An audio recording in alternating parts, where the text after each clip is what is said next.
The fourth floor.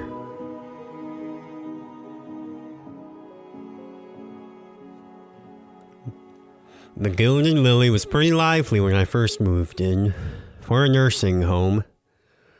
I never really thought about why they were called that until they left me here, and I had a lot of time to think.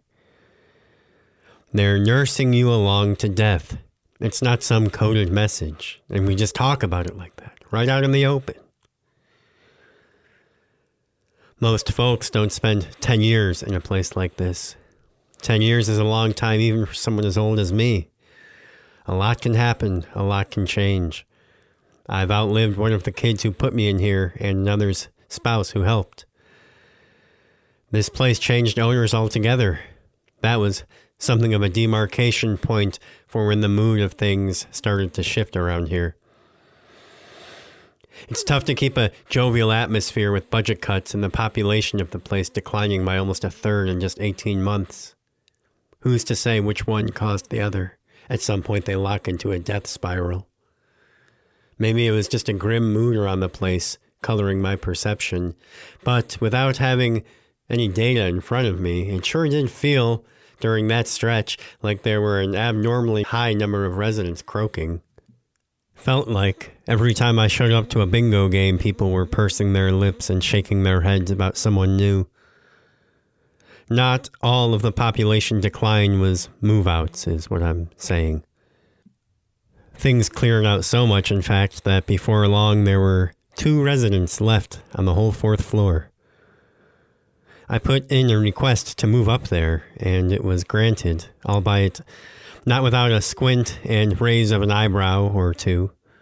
But besides, "Are you sure about that?"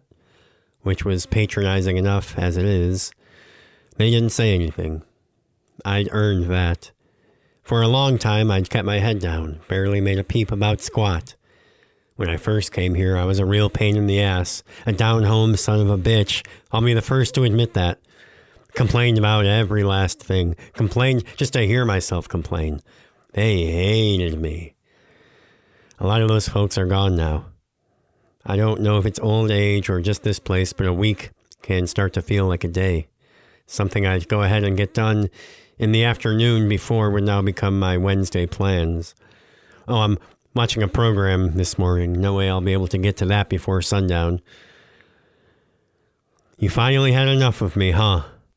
That was what Larry said when I told him I was moving out. My roommate. He was ribbing me, but I could tell that not far beneath the surface he was genuinely hurt. I told him of course not, that I just liked peace and quiet and solitude. I said it would give us both space to stretch our legs. "My legs aren't that long," he said. "Plus, I'm in a wheelchair." I told him the truth. I did enjoy being alone. But it was also true that he had very clearly hit some sort of downward trajectory in the last 6 months, health-wise, which it was becoming apparent there was no pulling out of. He seemed to be going, is what I'm saying, possibly sooner rather than later, and I just didn't really feel necessarily compelled to be around for that, as it were. I thought I'd give him his space, his privacy. I couldn't tell him that, though. Al Scallion was across the hall from me in my new digs. I appreciated him. He was quiet. We nodded and said hello when we saw each other, and sometimes chatted in the halls for a few minutes, but otherwise mostly kept to ourselves. I think we kept similar outlooks on things. The man at the far-flung opposite end of the hall was named Boris.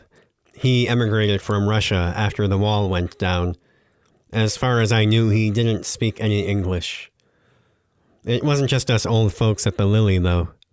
The whole town had spent the last decade or so emptying out, like the show is over. They looked at me from their moving trucks, like I was the guy with the broom and flippy bucket supposed to go in and sweep up their popcorn off the floor. I see it when I take my Sunday walks. Downtown looks like one of those monoculture forests where some invasive beetle or another moves in and hollows out 9/10 of the trees. I used to go around late morning, lunchtime, try to catch the after-church crowds, but you'd hardly even call them a crowd these days. I like to sit in my room alone all week and then go out and be among people for 2 to 3 hours. Strangers are fine. The stranger, the better. Soak it up like a sponge, the good and the bad and the grit. And then when I feel saturated or my hip begins to ache too much, I retreat back to my room, and the sound of the door closing behind me is the loveliest thing on earth. At some point, I think I grew to love Al across the hall, in a way. Or perhaps cherish is a better word for it. Not in a romantic sort of way. In fact, I wouldn't bet any money on whether or not he would have even considered us to be friends. But I just mean that I guess you might say just that I valued his presence. I valued it very much. I thought that I wanted to be alone, to live as a hermit with access to running water and electricity and the early bird special waffles at Greg's in Linusburg. And for the most part, I did. But about a month ago, Al passed away. And I've been getting the sense more and more since then that somehow he was the center pole, holding up the whole big top tent of what remains of my life. Smelling his coffee, already brewing when I woke up in the morning, especially cold winter mornings. Seeing the light glowing under his door when I came back from something late at night. Or just hearing his radio on when I left my room to go down to dinner. Knowing he was sitting in there listening to the Cubs. We even gave each other cards on holidays. And now that he was gone, every day felt like I was walking around beneath that collapsed big top, groping out blindly and getting 2 fists and a mouthful of canvas. Sometimes I heard Boris shouting and, I presume, cursing in Russian. I imagined he was talking to someone on the phone, but mostly his room was quiet. I felt like the forgotten man up there, and sometimes I literally was. But that was primarily because of the high staff turnover. Hardly anyone new stuck around for more than a few months. Marta was one of the only nurses left from when I first arrived. Whenever we interacted, it felt like one of those ceremonies where a Japanese soldier and an American Marine meet 30 years later on the island where they fought and tried to claw one another's eyeballs out. About a week after Al died, she came upstairs to bring me my medicine before bed. "You like it up here?" she asked. I shrugged while I finished swallowing the pills. I did. But my floor mate across the hall kicked it, and now it's too dark and too quiet up here. "Poor Mr. Scallion," she said. "What a shame." "Is it?" I said. She asked what I was talking about. "You've been here longer than I have. People don't come here to recover and go home. How many patients of yours have you seen croak?" "Hundreds, surely. It's just a part of your job. How much could we really mean to you?" "You're still people," she said. "But you can't possibly care about all of us. If you gave even 0.5% of yourself to everyone, you'd have been a husk years ago. It's not like picking petals off a flower," she said. "It's a well. It refills."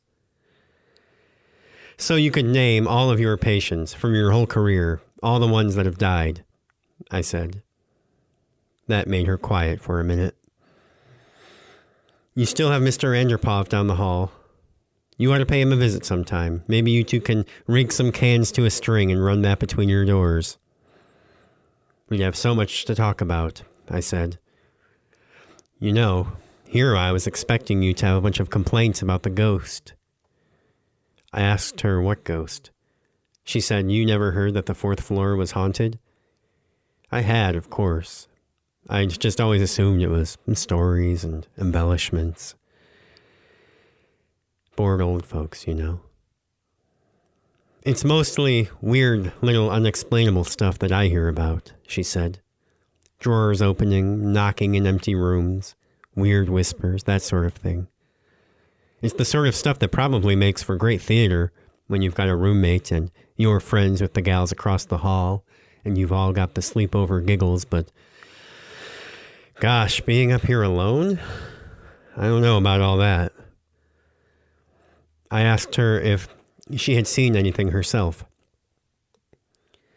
It's mostly a feeling of being watched, she said.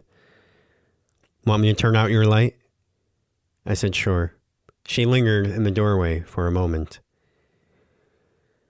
I guess that's sort of the most bothersome part about a ghost, isn't it? If the wind rattles a shutter somewhere, we say, no problem, because there's no intelligence there. If a ghost grabs a wrench and starts banging on the pipes, we feel violated because there's someone there that we didn't know was there. Almost like they got the drop on us. Maybe they can't hurt us, but who knows what unselfconscious things we did or mumbled to ourselves when we thought no one was there to observe us. It's mortifying, frankly. All the other implications and so forth come later, don't they? If at all. Do you ever think of yourself as a ghost? I asked. No, she said. Do you? Sometimes. She stood there a moment longer and then said goodnight and closed the door. I'll be on call till midnight, she said. And I heard her footsteps receding down the hall. I didn't want to be a ghost in this place. I didn't say that to Marta. It would have sounded mean somehow, even if I didn't mean anything personal by it, which was silly thinking about it. I heard her call the elevator. It was my home. It was her job. If anything, she was a rung beneath me in terms of who ought to take personal offense at any slights against the Lily. It was a former hospital, but it was a hospital built in the days when they cared how things looked. The lobby floor is still the original turquoise and gold tile mosaic, which is all to say, who knows how long it is for this world. I try not to be too pessimistic. That's the last thing I need, is to be the grumpy old guy up here that everyone dreads having to come see. I want to be alone. I don't want to be hated. But God, sometimes it can be hard. What happens to the ghosts haunting a building once it's torn down? Are they set free, whatever that means? Banished? Do they haunt whatever new structure goes up in its place? If nothing does, do they just stand around on the patch of dirt forever? Down the hall, Boris was listening to a record, very loudly. I'd been by his room once to say hello when I moved in. He had one of those very old phonographs with the big horn that was before even my time. A woman was singing in Russian. She sounded very sad. Maybe it would drown out all of those other noises I was dreading and quite sure I'd hear now that Marta had put them in my head. I lay awake in the dark and wondered what Larry might be up to at that moment, somewhere beneath me. I remembered what it was like hearing him breathe on the other side of the divider, knowing there were two more people across the hall, someone on the other side of the wall and the other side of the other wall, and even a few above and below if you wanted to count them.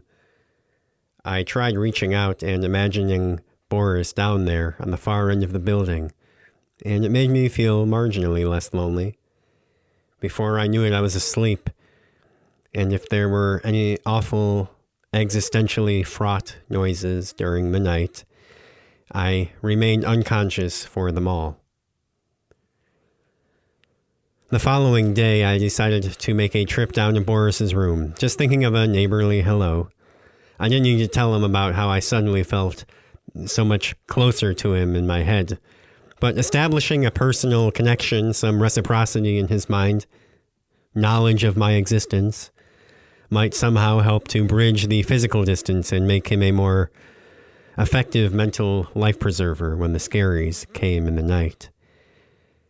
Maybe I would find it even more ideal having someone down the hall rather than across it. I could leave my door open and walk around the place naked if I wanted to. I probably wouldn't, but it was nice to have the option. I waited and he didn't answer, so I knocked again and waited for 2 minutes. Nothing. I put my ear to the door to try and hear inside. Silence. "Hi, Boris. It's just me, your neighbor," I said. Nothing. Oh well. I wasn't sure where he might be. He wasn't known to attend social events or leave his room much at all. I could try again later. It's hard to be too deeply lonely during the day. You can miss someone, be melancholy, surface lonely. But it's nothing like the nighttime loneliness. To me, that's where the true meaning of the word is derived. It's all-consuming. The feeling like your stomach has been sucked up into itself and turned inside out inside of you. During the day, you think of the day as the default setting of the world, and you sometimes make rash choices based on this arrogance, like, I don't know, moving up to an empty 4th floor. As the sun climbs, the long nights start to seem like a bad ghost story someone told you a long time ago. The years certainly compress as they stack up. 10 years has gone by at the speed of 2, though paradoxically the time before I came to this place feels like it must have been at least 20 years ago, if not in another lifetime entirely. But the days are still days. The afternoons are long, and it is difficult to make an hour feel like anything but an hour, especially in this place. That hasn't really changed since I was 30. I guess you might go back to, 13? An hour in class felt like a slog, a marathon to endure. 5? In an hour, I could be a soldier, a sea captain, a lion tamer in the circus. I could play a game of baseball, swim to the other side of the lake and back, and still have time for a snack. I tried Boris's door again, coming back from lunch. Surely the odds of catching him out twice in one day would have to be astronomical, I thought. Alas, if he was in the room when I called on him, he did not move a muscle until I left. The same stony silence. I kept looking back over my shoulder as I loped down the hall to my own room, hoping to catch his door open. Maybe he'd been sleeping or was ignoring me and wanted to make sure I was really gone or catch a glimpse of who I was. Our doors didn't have any peepholes, but I never saw it budge. I enjoyed sunsets. The time of day, the spell of calm they cast over me. Not necessarily the disk itself, sliding behind the horizon, though those were nice too, of course. It was a time of acceptance. The day was over. I'd accomplished what I'd accomplished. There was no fighting the turning of the earth. What an easy mindset to take when you know you'll be there to see the sun in the morning, eh? Al hadn't been a loud guy, but he had been a human presence. His coughs and his footsteps, the beeps of his microwave, the low hum of his television. The floor just felt so damn empty without him there that the emptiness started to bleed into and overwhelm everything else. I'd be watching a show and out of nowhere a chill would run down my spine. Sometimes I would turn off the TV, something about making all that noise and all that silence. I don't know why, but it made me feel, well, I guess you would say vulnerable? I don't know why or what I should have felt vulnerable towards. But when it became really bad, I started to feel like I could only take very shallow, very quiet breaths. I sat on the couch watching a show and watching the door out of the corner of my eye, which had somehow at some point become terrible. I mean, almost unbearable. Who knew what could be behind it, listening? So I worked up the nerve to go and open it, and I propped it open to dissipate its power. I had no neighbors across the hall, after all.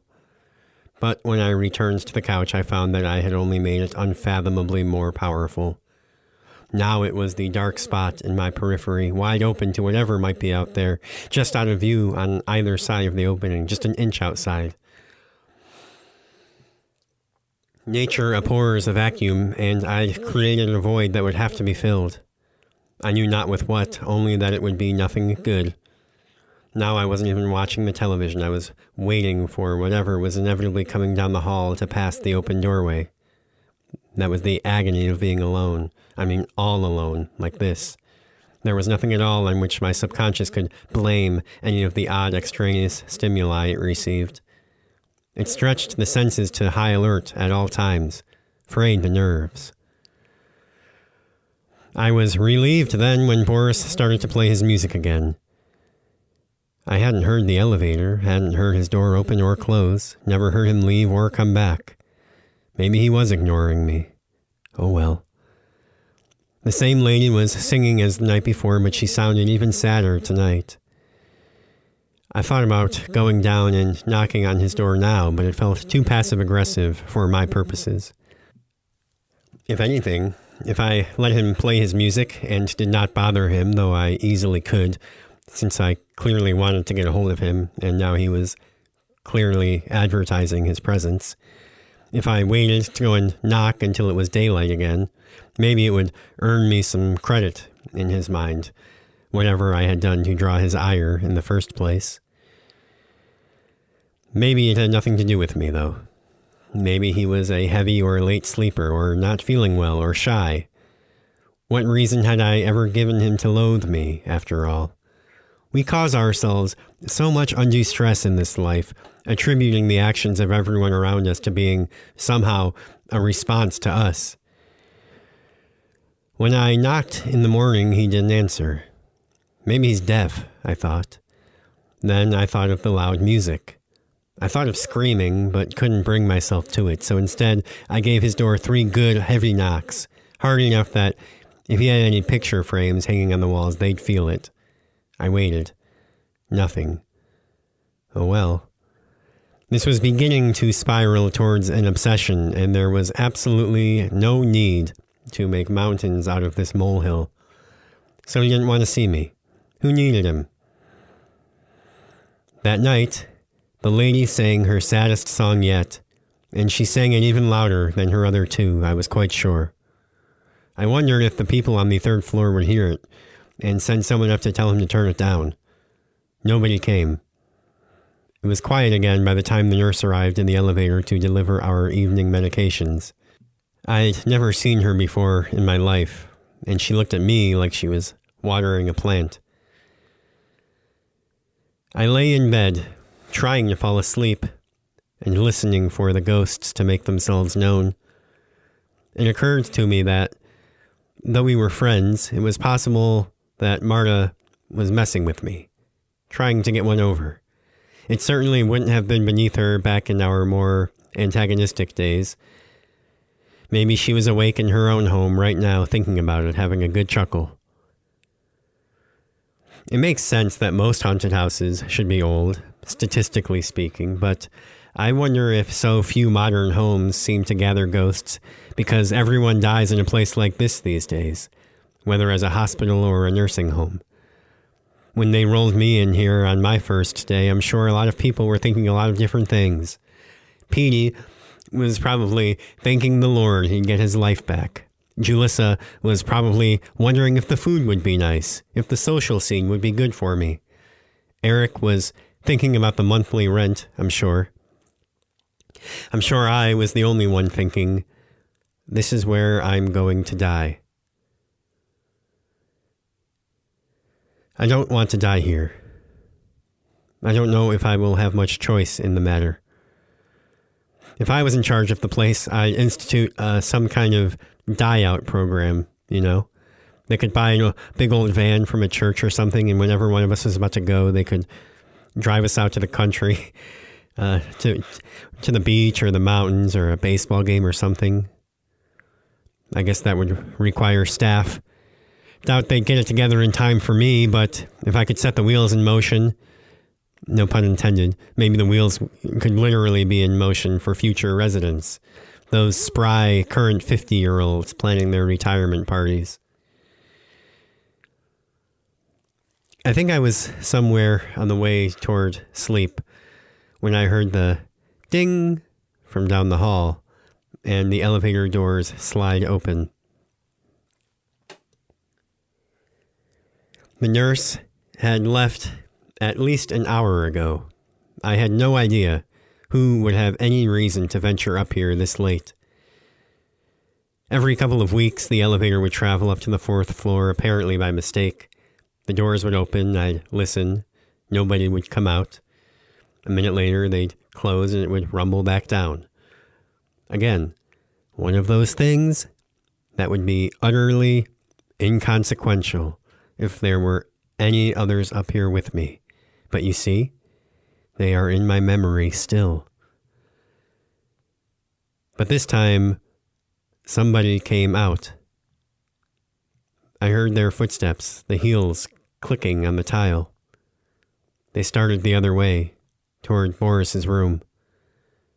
I went to my door to listen, careful not to let the springs in my bed make any noise. I heard someone knocking on a door, very far away. Then, I heard voices, too distant to make out what they were saying, low and deep. Those stopped, and for a long time everything was quiet, until I started to hear a strange noise. After a few seconds I realized what it was. Mr. Anderpov was crying. In the hall, a little less muffled, a man cleared his throat. The crying stopped. I listened for a while longer and didn't hear anything and eventually crawled back into bed. When I woke in the morning, I could hear voices in the hall. I went out and saw people gathered at the far end, milling about outside of Boris's room. He was dead. It'll leave your jaw on the floor how fast they can turn a person's whole existence into just another empty room. I didn't like to watch the stretcher come out. By lunch, you never know Boris had ever lived there. I don't want to die anywhere. It feels so childish to say. At my age, I'm supposed to have come to terms with everything and made my peace. It feels pathetic to still be clinging to this life that clearly gives me so little satisfaction these days anyways. But what else is there? Well, and maybe that part isn't even true. My satisfaction might not come from the big things anymore. I'm not gallivanting around the world, no longer enjoying concerts and interviewing major authors and politicians. But I enjoy a good book, an ice cream cone in the summer. There's something to be said for that. The wisdom to derive joy from such simple things, no? Or is it only that much sadder that that's all that's left and I still won't let go? I thought of all the cold pools of my youth, my apprehension, standing paralyzed on the deck until my father would sneak up and shove me in. It's only cold for a second, he would say. And he was right. The sun seemed farther away the day after Boris died, cold and useless, like the daylight hours were just a formality that had to be fulfilled until the night could return, the true default setting to which everything will always return. I checked my temperature to see if I was running a fever, but apparently I was fine. The world seemed to be collapsing all around me, and yet I looked out the window and saw everything proceeding as it always had. What a ridiculous thing to have a panic attack at such an advanced age. What did I have to panic about? It was like someone waiting at a bus stop who starts to hyperventilate when they see the bus appear down the street. Marta came by in the afternoon to check on me. I told her I was doing fine. "Are you going to remember me?" I asked. She asked what I was talking about. I said, "You know what I mean." "Of course I'll remember you. This weekend, when I have to drive over here to give your crusty butt a sponge bath."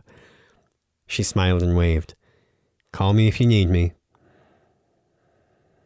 A choir from the local elementary school came to perform. I stopped outside the door to listen to a song. The sun set, and I returned to my room with dinner. I spent the evening working on a puzzle, and sometime around 8, heard the elevator open. It was at least an hour earlier than they normally came by with our evening meds. The footsteps came down the hall in my direction, growing louder. They seemed to stop outside of my door. I waited for a knock. Something. Anything. Nothing else happened. Maybe I was losing it, but I didn't dare open the door. Nobody made it up with my meds that night. I fell asleep waiting. When I awoke, I was confused for several seconds as to where I was. It was still night. There was music playing. I came to and focused on it. It was coming from far off. Boris's music, the sad Russian woman, echoing gently down the halls. I held out hope that I was dreaming, but it didn't seem likely. Then the music stopped, and it was somehow worse.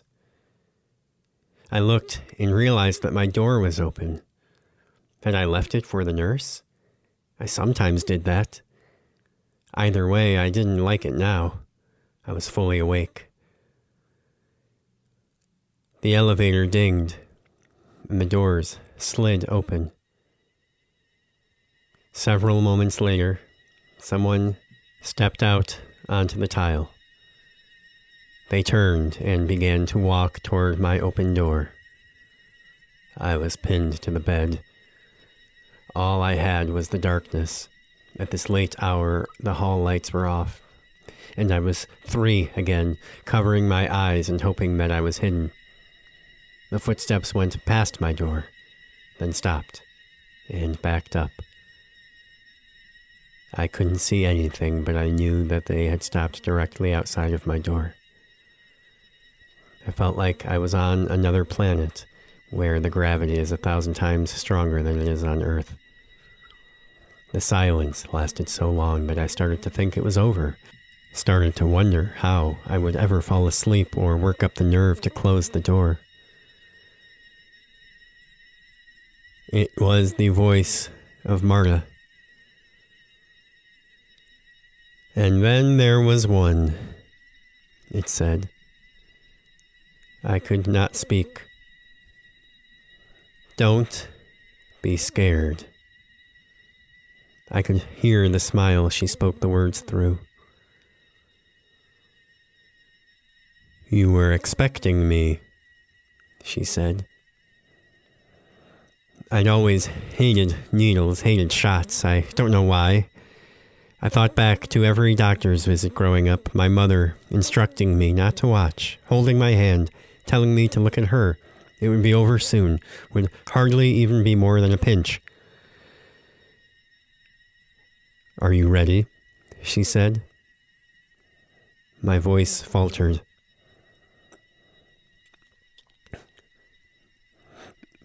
Was that it? I said. Is it time? She did not respond.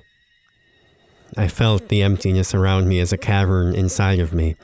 The entire building felt vacant. The entire town was surely deserted. I thought I might already be dead, pulled into some underrealm. Almost, she said. I winced instinctively, clenched my eyes and teeth. But not until I snapped my fingers. I waited. Every hair on my body stood on end. And then what? I held my breath, waiting. 5 seconds passed. 10. Then what? The next sound I heard were leather heels, clopping on the floor. The steps retreated back the way they'd come. The elevator dinged. The doors slid shut. and the car rumbled back down the shaft. Still, I waited to hear that snap. Maybe, the thought occurred to me, maybe I wouldn't even hear it. I fell asleep. That was last night. The sun was beaming in the window when I woke up. I laid there, feeling the way the pillow took the weight of my head, the fibers of the sheets against the pads of my fingers. I tried to determine if I was dead. I felt alive, which was to say normal, which was to say a bit achy. I looked to the far side of the room. The door was closed. I dressed and made my way down to breakfast, where I ran into Larry at the egg station. I don't know what they do to their scrambled eggs. They're certainly nothing fancy, but they are easily one of the best parts about living at the Lily. They haven't changed in 10 years. If the new owners ever decide to screw with the scrambled eggs, I think that might really be my sign. I'd really have nothing to stick around for then. I filled my tray and saw that Marta was already sitting down at one of the tables, eating with some of the other nurses. The previous night came rushing back in a wave of nausea and dizziness. I had to go past her to get to the corner booth I liked. If she didn't notice me, I wasn't going to say anything. I hoped she wouldn't notice me. In the sunlight, it had been easy to stuff the night's events down deep as something that had happened in another lifetime. It certainly felt that way. In the sunlight, it had been very easy to occupy myself with the tasks and trivialities of living. But it had happened only a few hours earlier. It had happened in this very building. She caught my eye, smiled. "Hey you," she said. I smiled back politely. I was cold all over. Suddenly my tray felt too heavy for my arms to carry. One of the other nurses who I'd seen a few times before smiled at me. "Did you try the banana pancakes?" My heart was racing. I said that I had not. By then she had a mouthful. She said. "They're to die for."